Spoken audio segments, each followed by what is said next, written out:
Oi, pessoal, sejam bem-vindos à nossa terceira aula de circuitos polifásicos. Hoje eu vou falar um pouquinho sobre cargas desequilibradas. Uma carga é considerada desequilibrada quando ocorre qualquer desigualdade em módulo e ou ângulo. A gente pode ter as três impedâncias diferentes, ou se apenas uma impedância for diferente em módulo ou ângulo, já vai causar a condição de desequilíbrio. E em circuitos desequilibrados, as relações que a gente viu anteriormente entre tensões e correntes de linha e de fase já não são mais válidas. Nós temos que encontrar, então, as relações utilizando a lei de Ohm e a lei de Kirchhoff. E para começar, vamos ver aqui a carga desequilibrada conectada em delta. Bom, nesse caso, as tensões de fase são iguais às tensões de linha. E a gente tem, então, que a corrente IAB, que passa por Z1, vai ser, pela lei de Ohm, VAB dividido por Z1. E a mesma coisa acontece com IBC e ICA. Essa é a nossa corrente de fase.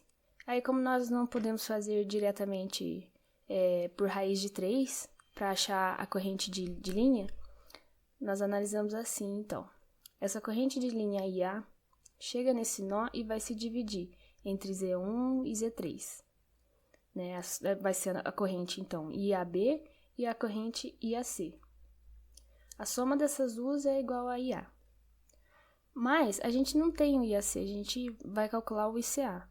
Então, é só inverter a polaridade. Então, a gente vai ter que o IA é igual a IAB menos ICA. E seguimos o mesmo raciocínio para IB e para IC. Para as cargas desequilibradas conectadas em estrela 4 fios, a relação também é simples. Isso porque nós temos um quarto condutor que liga o neutro do gerador com o neutro das cargas. Então, como eles estão aqui no mesmo potencial, eu sei que o VAN da fonte é o mesmo VAN aqui das cargas. Então, é só aplicar a lei de Ohm. IA, que é essa corrente de linha, e é a mesma corrente de fase, vai ser então o VAN dividido por Z1. Seguindo os mesmos passos para IB e IC, encontramos todas as correntes. E para a corrente do neutro, nesse caso também, a gente tem pela lei de Kirchhoff que a soma de todas as correntes que chegam no nó é igual à soma das correntes que saem. Então, IA mais IB mais IC vai ser igual ao IN. A única coisa que muda é que agora, como as correntes estão desequilibradas, o nosso IN vai ser diferente de zero agora. A novidade é na carga desequilibrada em estrela 3 fios. Porque agora, como não temos o quarto condutor, nós não sabemos qual que é o potencial aqui do ponto O. Nós não temos a tensão VAO. E as relações permanecem as mesmas. Pela lei de Ohm, o IA aqui, ele vai ser o VAO dividido por Z1. Só que, o que é o VAO? Bom, eu montei aqui um esquema para a gente entender melhor como chegar nessa expressão. Vamos supor que tem um condutor aqui, no neutro, e uma impedância para a gente encontrar a tensão VON.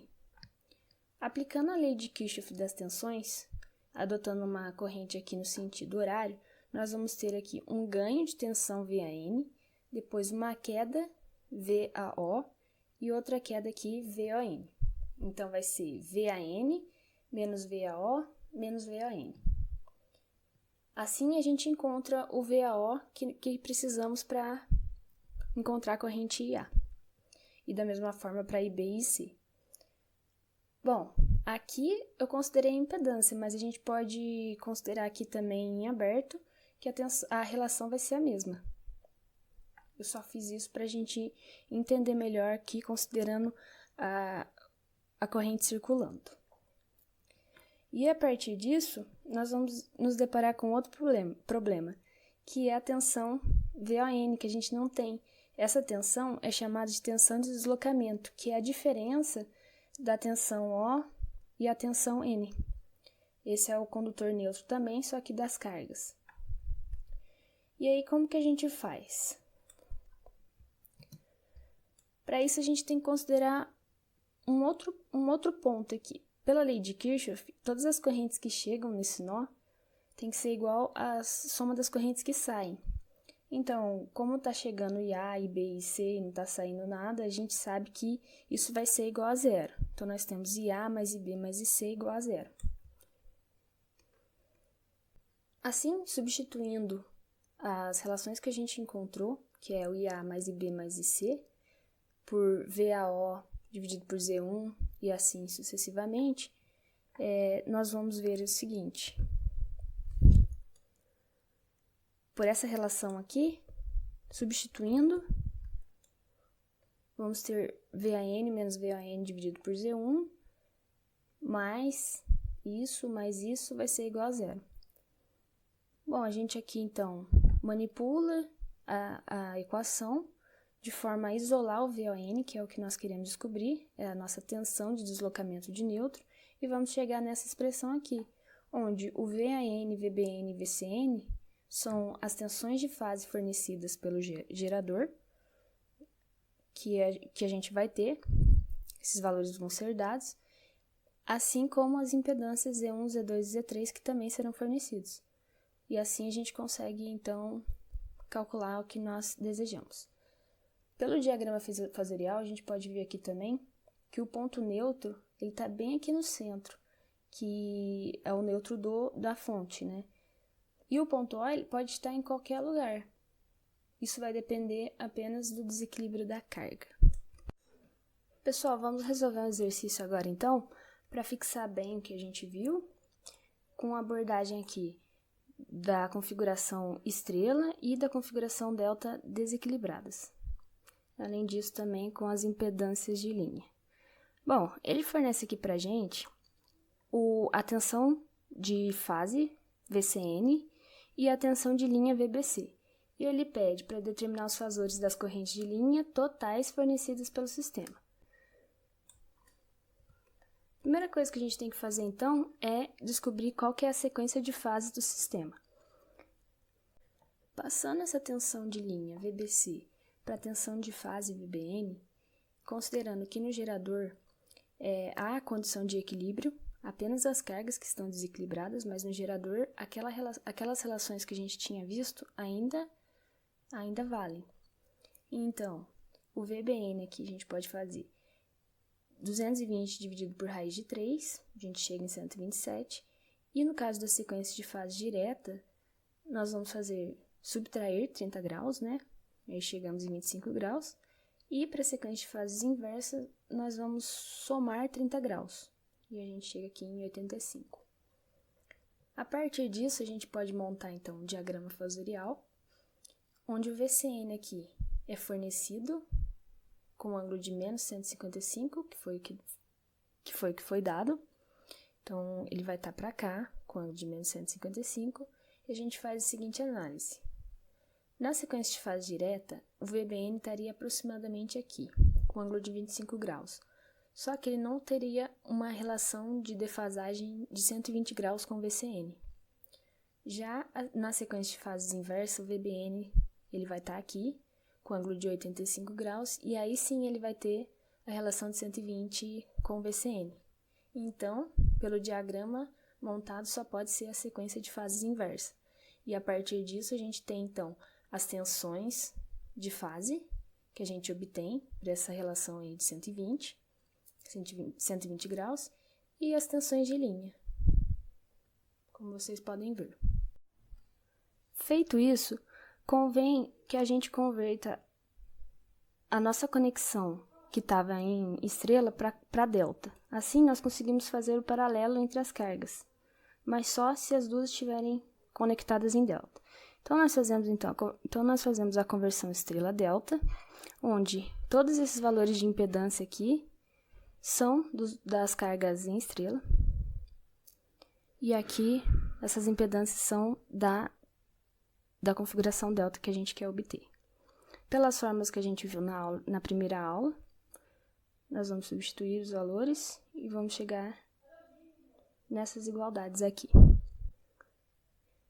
A partir disso, como eu tinha comentado, nós vamos fazer a associação em paralelo das cargas, de modo que a gente vai obter esse circuito aqui. com apenas uma conexão delta, que a gente vai ter feito o paralelo das duas. Então, nós fazemos o paralelo da impedância que a gente encontrou com a impedância delta que já foi fornecido para a gente. Vamos encontrar esses valores. Com isso, a gente pode fazer a associação em série das impedâncias, mas só vamos conseguir se a gente tiver a conexão em estrela. Então, a gente faz uma nova conversão, só que agora de delta para estrela. A gente usa, então, as impedâncias que a gente acabou de calcular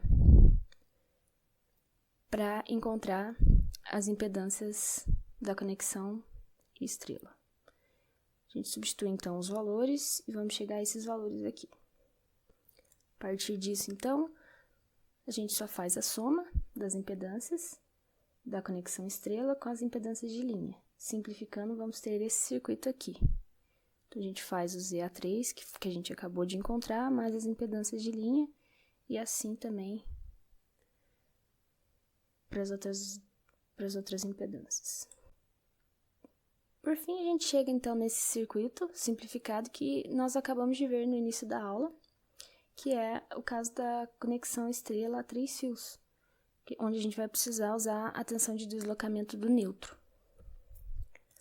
Assim, a gente aplica a fórmula, então, que acabamos de ver, e a gente chega no valor de 34,63 com ângulo de menos 127,84 para a tensão de deslocamento do neutro. Aí nós encontramos o VAO, VBO e VCO, a partir das equações vistas, chegamos nesses valores aqui. Aplicamos a lei de Ohm, então, do VAO dividido pelos VA4, que é a impedância em estrela, que a gente viu por último, depois de tantas conversões, e chegamos nesses resultados aqui, que é o que o exercício pede. Todas desequilibradas. Também há outra forma de resolver esse exercício, que é a partir do momento que a gente chegou na configuração estrela aqui, onde a gente já fez a associação em série das cargas. Então, passando desse circuito aqui de estrela a 3 fios, a gente pode fazer uma outra conversão de estrela para delta, onde a gente não vai precisar, então, aplicar a tensão de deslocamento do neutro.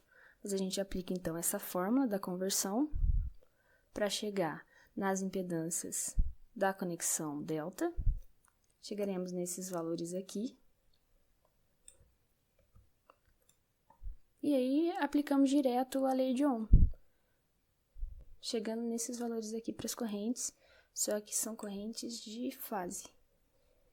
E aí, para a gente encontrar as correntes de linha, que é o que o exercício pede, são as correntes totais, a gente aplica também outro conceito que vimos hoje, que é a da lei de Kirchhoff, né? Onde o IA vai ser igual a IAB menos ICA. E nós chegamos nesses valores aqui, que são iguais aos calculados considerando estrela 3 fios. Por hoje é isso, pessoal. Espero que vocês tenham gostado e que tenham aprendido. Se tiverem alguma dúvida, deixem aí nos comentários, entrem em contato e até a próxima aula. Muito obrigada!